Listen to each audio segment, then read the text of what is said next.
There's absolutely a ton of material in our passage for tonight, which is Matthew 5:13 through 20. Before we begin there, though, I want to give a brief reminder of the setting of the Sermon on the Mount. This is important because the focus changes again in verse 13, where we start, and an important theme is further developed in verse 17, and we should be aware of these. So we need to review the setting and Jesus' audience. So let's go back to Matthew 5:1 through 2 for that. Seeing the crowds, Jesus went up on the mountain, and when he sat down, his disciples came to him, and he opened his mouth and taught them. Now, first, we need to understand the phrase, his disciples. According to Matthew 4:18 through 22, Jesus had only called 4 named disciples. However, disciples can be a vague term. It doesn't have to refer explicitly to the 12. For example, Luke 6 describes a great number of Jesus' disciples, and also the setting, up on the mountain, is a figure of speech, and it shouldn't be taken to imply that Jesus and his disciples were isolated. So look at Matthew 15:29 through 30, and if you go there, you'll see the same phrase is used as well, up on the mountain. But the same passage makes clear that Jesus was not inaccessible. Notice it says, he went up on the mountain and sat down there, and great crowds came to him. And see who they brought, the blind, cripples, lame, and so forth. So while some people, like the ones who let the cripple through the roof in Mark 2, went through great trouble to bring the sick and disabled to Jesus, in this context, Jesus appears easily accessible. We can also get a better idea of the role and importance of Jesus' audience from Matthew 7:28 through 29. That's the end of the Sermon on the Mount. And we see there that the crowds were astonished at his teaching. So crowds, in addition to the disciples, were apparently present. Now, some of these people were no doubt part of the crowds that Matthew had described before the sermon began, and that's back in chapter 4, verse 25. So on this basis, we can reasonably infer that the crowds were at least within hearing distance during the sermon, and that's an important point that we'll talk about later on. A couple of other things. Notice that Jesus is sitting down in Matthew 5:1. This is the typical posture for formal teaching, especially from a recognized authority. And we've already seen Jesus' authority as we previewed the crowd's response in Matthew 7:28 through 29. Remember, the crowds were astonished at his teaching, for he was teaching them as one who had authority, and not as their scribes. Something else adds to the solemn occasion, and that's in Matthew 5:2. There's an idiom there. Jesus opened his mouth and taught them. Obviously, it's completely unnecessary to say that Jesus opened his mouth to teach them. However, behind this idiom is a Semitism, and the Hebrew is patak et paihu, and in context, it serves to add a solemn or a serious tone to the scene. Really interesting that the same phrase occurs in Psalm 78:2, and that's quoted later on in Matthew 13:35. So it's pretty clear that what Matthew is doing is drawing on a Semitic idiom to heighten the importance of the occasion and really emphasize the importance of what Jesus is about to say. So this was an orderly event in spite of the crowds, and it's set in the context of Jesus' formal teaching. Okay, let's go back to verse 2 one more time, and I'm going to stress this because we see something here that turns up again in an important way in our text tonight. Matthew 5:2. And he opened his mouth and taught them. So, who is the them that Jesus is speaking to? And this is an important question to ask, because if we're going to follow the flow of the sermon and see where the flow of the sermon changes, then we need to ask these types of questions. It's like looking at a river from a high altitude. You don't see all of the twists and turns until you get closer, right there on the riverbank. And so asking these types of questions helps us to see when the sermon changes course. Now, we've already noted the presence of the disciples and the crowds, as well as the formal occasion of the setting that Matthew has telegraphed to us. But notice again how Matthew uses the crowds to emphasize Jesus' authority, not only by telling us how the crowds responded, but by where he places them in the sermon. He begins the sermon by mentioning the crowds and portrays Jesus seated in a place of posture, and posture of authority as the teacher. And Matthew ends the sermon by saying the crowds were amazed at his authoritative teaching. So the crowds and Jesus' authority are at the beginning and end of the sermon. In contrast, a group that could be called the disciples, I would suggest, do not need to be explicitly reminded of Jesus' authority, not quite like the crowd does. Not yet, anyway. That comes later. But the crowds are clearly important to Matthew. They're there at the beginning, and they're there at the end. On this basis, I would suggest that we shouldn't draw such a sharp line through Jesus' audience, separating the crowds and the disciples, as some commentators do. I'm proposing that verses 3 through 10, then, were more generally addressed to all listening. Notice the generic statements with third-person plurals. Blessed are those who mourn, for they shall be comforted, etc. The word blessed is fronted beginning each statement in those verses. However, Jesus, his focus sharpens on the disciples in verse 11, where blessed are those changes to blessed are you. The focus further narrows in verse 12, where he draws a parallel between them and the suffering prophets. And the spotlight on Jesus' disciples shines even brighter in verse 13 and verse 14. See how in those verses, you are is fronted. You are the salt of the earth. You are the light of the world. So as we move into our passage tonight, Matthew 5:13 through 20, Jesus is given an ordered scene, or Matthew's given us an ordered scene, and Jesus is there as the authoritative teacher, and the crowds play an important part in emphasizing Jesus' authority. But initially, at least, they fade into the background. But then they reappear after the sermon is over. But for now, Jesus is front and center, and the disciples are in the hot seat. Jesus is speaking directly to them. Matthew 5:13, you are the salt of the earth, but if salt has lost its taste, how shall its saltiness be restored? It is no longer good for anything except to be thrown out and trampled under people's feet. Obviously, the main point of Matthew 5:13 is clear. Salt adds flavor and preserves. It's also unnatural for salt to lose its taste, as any chemist among us would attest, just as it's unnatural to hide a lamp under a basket in the following verses. It doesn't make any sense.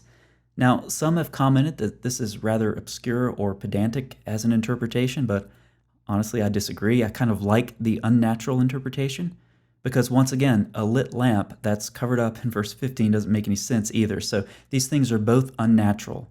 So the implication then is that it's unnatural for a true disciple of Christ to conceal the salt and light of the gospel. But apart from the general meaning, there are some specific points of interest. So verse 13 again, you are the salt of the earth, but if salt has lost its taste or become foolish, I have on your screen there, become foolish in parentheses, how shall its saltiness be restored? So the word that's translated lost its taste does not occur in any Greek text in the sense of losing taste. So the translation here comes from the context, but the word typically means to make foolish. So Romans 1:22, claiming to be wise, they became fools, and that's the same word. So you also have salt and wisdom closely associated in early Judaism. So Paul, I think, uses this to his advantage in Colossians 4. In verses 5 through 6, he says, walk in wisdom toward outsiders, making the best use of your time.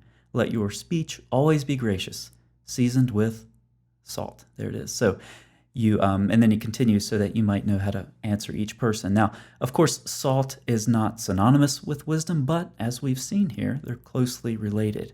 So if we were to ask in application, what does salt losing its flavor look like for us? From the immediate context and meaning of the word become foolish, I would suggest at the very least that it involves failing to walk in godly wisdom in the world. Notice what Paul says again at the beginning of Colossians 4:5. He says, walk in wisdom toward outsiders. Now, we can apply this perfectly to the scene in Matthew 5:13 because, as we've already discussed, the disciples are in Jesus' inner circle. However, the crowds are apparently listening in, so this would have been an excellent object lesson for the disciples. The people that they were to salt, so to speak, were standing in the general vicinity near the disciples. The disciples were to take the wisdom of the teacher and walk in that wisdom, flavoring the crowds with knowledge of Jesus as they did so. And so it is for us today. We don't have to look very far to find people to salt, so to speak. All right, Matthew 5:14. You are the light of the world. A city set on a hill cannot be hidden. So this transition from salt to light is entirely natural because of the Jewish context. We have preserved in later rabbinic literature, earlier rabbinic tradition, talking about using salt to make your lamp shine brighter. Okay, so this is from Shabbat in the Talmud. There's a ruling that says it is permitted to put a lump of salt in a lamp to make it burn brightly. I have no idea how this works. I took some salt and a match and I went to the sink. I lit the match, I dumped salt on it, and nothing happened. So apparently it's a bit more complex than that. You can have fun with that if you want during lockdown. But anyway, the point is that Jesus' transition from salt in one verse to light and a lamp in the next would have made perfect sense to his hearers, because they likely used some form of salt in their lamps on a regular basis. So it's a very nice transition, though some of that, of course, is lost on us if we don't know the background. There are some possible Old Testament allusions like Isaiah 42:6 and 49:6 that describe light as well, but I'm inclined to think that these aren't specifically in view in the present context, and there are several reasons for this. One of them is that Jesus has not yet mentioned the prophets with respect to himself, so that's kind of a big clue to me, but he's just pointed at them as a comparison for the disciples in verse 12. And there he introduces the prophets in relation to himself, or when he introduces the prophets in relation to himself, the teaching gets a lot more complicated, as we're going to see. But at this point, I think he's just taking it easy on the disciples, and I don't think that Isaiah is particularly in view here. For the city set on a hill, here's a speculation warning. I'm just speculating that this is a city on a hill at night, and this first would be because of the immediate context, which is a discussion of light, and it would be less visible during the day, so it would kind of lessen maybe the impact of the teaching a bit. Second, the contrast between light and darkness is a frequent metaphor in the Gospels, so Matthew 6:22 through 23, for example. Third, the city is on a hill, and that's an appropriate parallel with the lamp on a stand in the next verse. Okay, so they're both elevated. That's just a possibility. Like I said, I'm only submitting that for your consideration. But there are two main points that we can be more certain of. And the first one is that a city on a hill is conspicuous. As the text plainly states, it cannot be hidden. This metaphor implies Jesus' true disciples are distinct from the world. And second, a city in the ancient world on a hill, like Jerusalem was, implies some strength and confidence. So once again, we reflect on this setting, and Jesus' teaching is practical and profound, and even creative, because he, as the light of the world, went up on a mountain, let's call it a hill, and is teaching the disciples using metaphors about light and a city on a hill. Creative stuff. Once again, day-to-day experience is what Jesus is drawing off of to teach his disciples very important truths. Now, as a side note, Jesus' hearers could have also detected some criticism of Rome. I'm not sure about this. Cicero is a Roman academic. He died, I think, in the 1st century BC. But he called Rome the light of the world. So did that make it over to the Holy Land? I don't know. I don't know how widespread his teaching was. But there are some traditions about this in Jewish teaching. So light of the world in Jewish teaching is applied to a range of things, everything from God to Adam, to distinguished rabbis, to the Torah, to Israel, to the temple, to Jerusalem. I mean, it's quite a list. So for Jesus to apply this phrase to his disciples may have struck them as having some very large shoes to fill, but in a completely different context from what they were familiar with. So as I said earlier, the disciples are in the hot seat, or the spotlight, so to speak. I'm going to fit some corny humor in here somewhere. Matthew 5:15, nor do people light a lamp and put it under a basket, but on a stand, and it gives light to all in the house. Now, similar to the elevated imagery of the city on a hill, we have a lamp elevated on a stand in this verse. This point is apparently important since it requires repetition. So clearly, all of these ideas are connected. A true disciple of Jesus is a light in a dark world. The light doesn't just shine, but it's lifted up so that it is to be maximally effective. Matthew 5:16, in the same way, let your light shine before others, so that they may see your good works and give glory to your Father in heaven. So when Jesus says your light, he's talking about our part of the whole. So imagine a single-room house with a lamp, that's alluded to in the previous verse. This would be what many of Jesus' followers lived in. And you have a lamp in the middle of the floor of a single-room house, and it gives light to the whole house, right? But all of the light comes from the same source. Okay, so this is a genitive.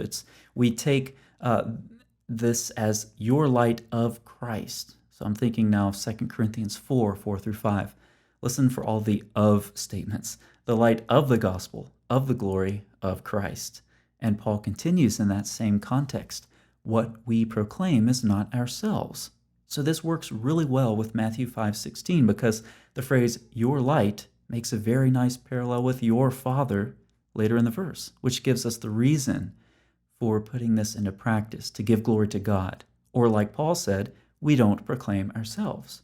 So this applies to the light of the gospel we proclaim and the light of Christ that shines through in our works. Giving glory to ourselves is a caution that applies with everything in the Christian faith, whether it's donating money, helping others out, leading a Bible study, preaching a sermon. None of this is to give glory to the person.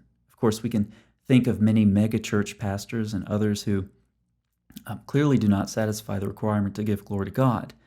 It's hard to imagine how when you're flying around in your private jet to going to your mansion that you're doing this for the right reasons. But for us, for the average Christian, I think we need to be aware of smaller and less conspicuous ways that the desire to bring glory to ourselves can creep in almost unnoticed.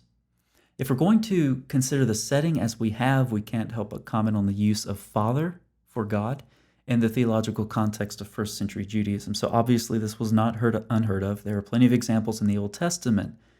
But with Jesus came a new intimacy with God as Father, as the frequent use of the word in the Gospels demonstrates. So because of Jesus, the one who is high and lifted up, who inhabits eternity, whose name is holy, is called Father. And that term occurs just in this sermon alone 16 times. And of course, it's a frequent description for God, frequent reference for God elsewhere in Matthew and the Gospels. All right, Matthew 5:17 through 18. They read, Do not think that I have come to abolish the law or the prophets. I have not come to abolish them, but to fulfill them. For truly I say to you, until heaven and earth pass away, not an iota, not a dot, will pass from the law until all is accomplished. There are thousands upon thousands of pages of literature on the meaning of these two exceedingly difficult verses. And I'm just going to give you what I'll call minimum interpretation. I'm not trying to provide an interpretation that satisfies everyone, but a minimal interpretation that is relatively secure. So things will get technical by necessity, but we're going to sum up as we go through. All right? So just in introducing these verses, notice the shift in direction of the teaching. Once again, the river that we talked about earlier is changing course. Jesus goes from talking to the disciples to talking about himself. And in doing so, he goes from some relatively straightforward teaching to much more difficult material. So, what accounts for this change in direction of the sermon? Jesus has just mentioned being salt and light for the world. He also mentions good works in verse 16. All of this could easily be confused with the place of works and deeds as others like the Jewish leaders conceived of them. So the disciples were naturally aware of what the Jewish authorities were teaching. And Jesus, both for what he's previously said and what he's about to say, he's going to explain his relationship to the law and the prophets, and explain the disciples' relationship to the Hebrew Scriptures, and how all this is to be interpreted through his teaching. And we'll see why that's the case as we go through these verses. So, one important function of these verses is to establish Jesus' authority, especially with respect to the Jewish leaders. Jesus here is the supreme authority, and some of what he says will no doubt contradict the lesser authorities of his day, as he himself says in verse 20. I mean, he's contradicting the scribes there and Jewish leaders, of course, elsewhere throughout the Gospels. So, given that what Jesus says will differ from other teachers of his day, it's important for him to remind the disciples that he is the supreme authority. And the disciples did not initially need to be reminded, as we discussed earlier, of Jesus' authority. They know, that's while they're following Jesus. But now, Jesus is going to get into some deeper teaching, and they do need to be reminded. And so this is how Jesus does it.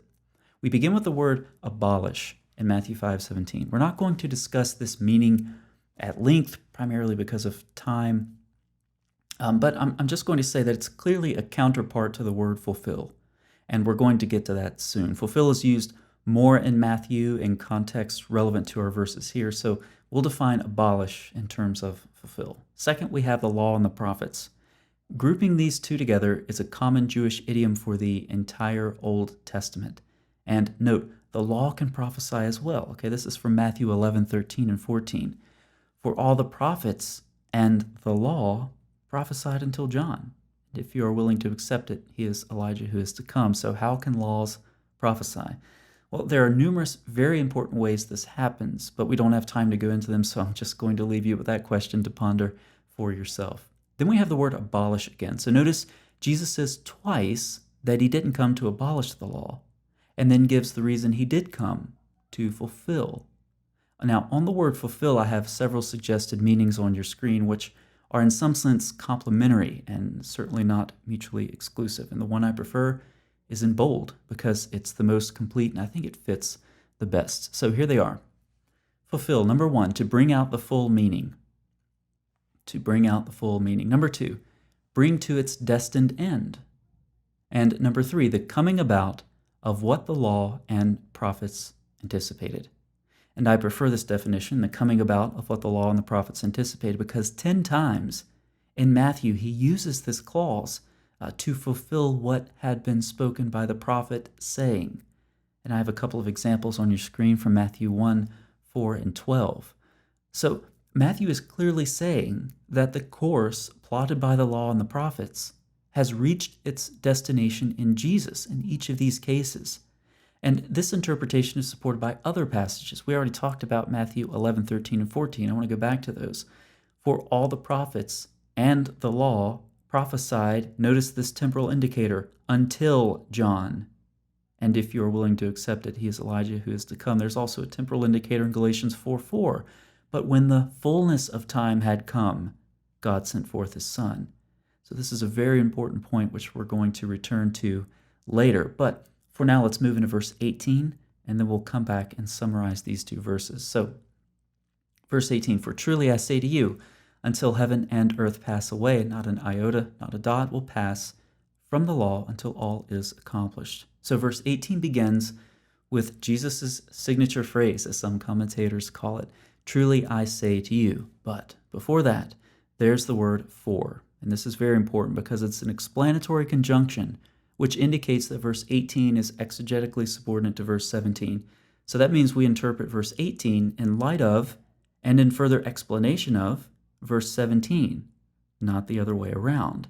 The next phrase, until heaven and earth pass away, is difficult because is this literal or is it metaphorical? Regardless, John Noland, I think, gives us a good way to understand it. He says, it's a guarantee of permanence to the law until such time as every item on the law's agenda has been achieved, until all that it lays out as God's will for humankind has been accomplished. Now, regarding the word accomplished, I do take this to be a parallel with fulfilled in verse 17, keeping in mind that verse 18 explains verse 17 as indicated by the explanatory conjunction. Now, the meaning of accomplished, in verse 18 then refers to something that has arrived in verse 17. This is further supported by one of the verses we looked at earlier. Let's go back to it. Matthew 1, 22 and 23, I just alluded to this. All this took place, same word as accomplished, in Matthew 5:18, to fulfill, same word as in Matthew 5:17, what the Lord had spoken by the prophet. Behold, the virgin shall conceive and bear a son, and they shall call his name Emmanuel. So, if the preceding discussion was more than you want, and you want a summary version, here we go. Here's an interpretive translation of verses 17 through 18, and this incorporates what we've just discussed. So here we go with the interpretive, the expanded translation. Do not think that I have come to annul or do away with the law or the prophets. I have not come to do away with them, but to bring about what the law and the prophets anticipated. To further explain what has just been said, truly I say to you, every item on the law's agenda will be achieved. All of it will come to pass. Now, we're going to return to these verses, but let's move on to our two final ones, and that would be 19 and 20. So, verse 19, like 18, begins with a conjunction that, in context, lets us know that it further explains the thought that was being carried forward from 17 and 18. So this is indicated by the word that the ESV translates, it's also indicated by the word that the ESV translates relaxes. I'm not sure how your translation renders that, but it comes from the same root as abolish in verse 17. So once again, the same ideas from verse 17 are being carried forward and further explained. Okay, Matthew 5:19 through 20. Therefore, whoever relaxes one of the least of these commandments and teaches others to do the same will be called least in the kingdom of heaven. But whoever does them and teaches them will be called great in the kingdom of heaven. For I tell you, unless your righteousness exceeds that of the scribes and Pharisees, you will never enter the kingdom of heaven. Now, first, we have to identify these commandments. Therefore, whoever relaxes one of the least of these commandments. What are these commandments? Well, several suggestions have been made, as you have probably already guessed. The word Matthew uses, that's translated commandments, is the Greek word entele. Now, the noun form of this word, which is what we have here, is never used to describe Jesus' words in Matthew. The verb cognate is, which means it would be difficult to restrict these commandments to Jesus' teaching only. Some have suggested a reference to the Ten Commandments. For me, that's not a tenable interpretation, so I'm not going to discuss it any further. And finally, the word these in these commandments never points forward in Matthew. So this rules out a reference only to the verses that follow. So those are some interpretive considerations for you. So I think we're justified in applying our same hermeneutic. As we've said, verse 19 is interpreted in light of 17 and 18. So therefore, out of good hermeneutics and consistency, the phrase, these commandments, must refer to the commandments of the Old Testament scriptures. So, how do these verses function together? Well, I have a summary statement up on your screen, and this is how I'm going to try to sum all of this up for you. Jesus says to obey all the commandments, but he also says that the law and the prophets have reached that to which the scriptures pointed in him. If the law and the prophets pointed to Jesus, then Jesus establishes how we are to understand the continuity of the law in light of his fulfillment of it. A couple of more items for these verses. Some may ask, is Jesus teaching works righteousness or legalism? Very easy to see how someone could just pick up a Bible kind of as a cold reader, read these verses, and ask those questions. The answer is no to both of those. A couple of reasons. First, I've already explained the exegetical relationship to verse 17. This gives us the lens of interpretation, so to speak, whereby we interpret the following two verses. Also, notice in verse 19, whether you relax a commandment or not, you're still in the kingdom of heaven. You'll just be called least or great, respectively. And third, verse 20 refers not just to righteousness, but to the righteousness of the scribes and Pharisees. And for them, their righteousness would consist of literal observance of the law and, of course, the extensive development of legislation, which Jesus criticized at its early stage in the Gospels. And we see, of course, something more fully developed later on in Jewish literature and things that we call the Mishnah and the Talmud and so forth. But for Jesus, something more than literal observation of the law is required. Now, we won't talk much more about what that something is because Jesus clarifies that later on in the Sermon on the Mount. So we'll cover those in subsequent weeks. Finally, the question at this point is, what is the relationship of the law and Christianity? And I've already alluded to some answers. There's both continuity and discontinuity. If you want to look at this more, I will just throw some verses out there, some passages that are data points that need to be taken into account. The first would obviously be the following verses, particularly 21 through 48 of Matthew 5. Then also Matthew 7:12 and Matthew 22:40. Another one would be Mark 7:18 through 19. This is where Jesus declares all foods clean. Additionally, Romans 14, 5 through 6, Colossians 2, 16 through 17, Romans 3:21, and of course, it would be Barry Jocelyn did some excellent work on Hebrews 7, 1 to 10, 28, and that's part of the Biblical Monographs series. And he gives a very thorough treatment of the law and the covenant and how they change in light of the advent of Christ. So those are some data points that should be taken into account and some references if you want more information there. So really, on one hand, the questions surrounding these verses can be very complex, but on the other hand, practical day-to-day answers are very simple. Follow Jesus' example. We've done a lot of theology in our exposition tonight by default, by necessity, so let's end with a brief excursus on authority. At the beginning, we went through a long and hopefully not too torturous intro to Matthew's structure of the Sermon on the Mount and how he emphasized Jesus' authority over the occasion. Remember, this included the Semitic idiom. Jesus opened his mouth and spoke. Remember that, the Hebrew idiom that we discussed in the Psalms that shows up later in Matthew. Jesus is seated. Remember, that's the posture of a recognized teacher. He's in an elevated area suitable for teaching. And Matthew uses the crowds to emphasize Jesus' authority. Really cool how he does that. You have the crowds and Jesus' implicit authority at the beginning. Then you have the crowds and Jesus' explicit authority at the end, as the crowds come to realize Jesus as an authoritative teacher, in contrast to some of their less than authoritative teachers of the day. And then we also saw Jesus' authority again in verse 17 through 20. So Jesus speaks authoritatively because he is the fulfillment of the Hebrew Bible. And when what he says contradicts any other religious leader, Jesus wins.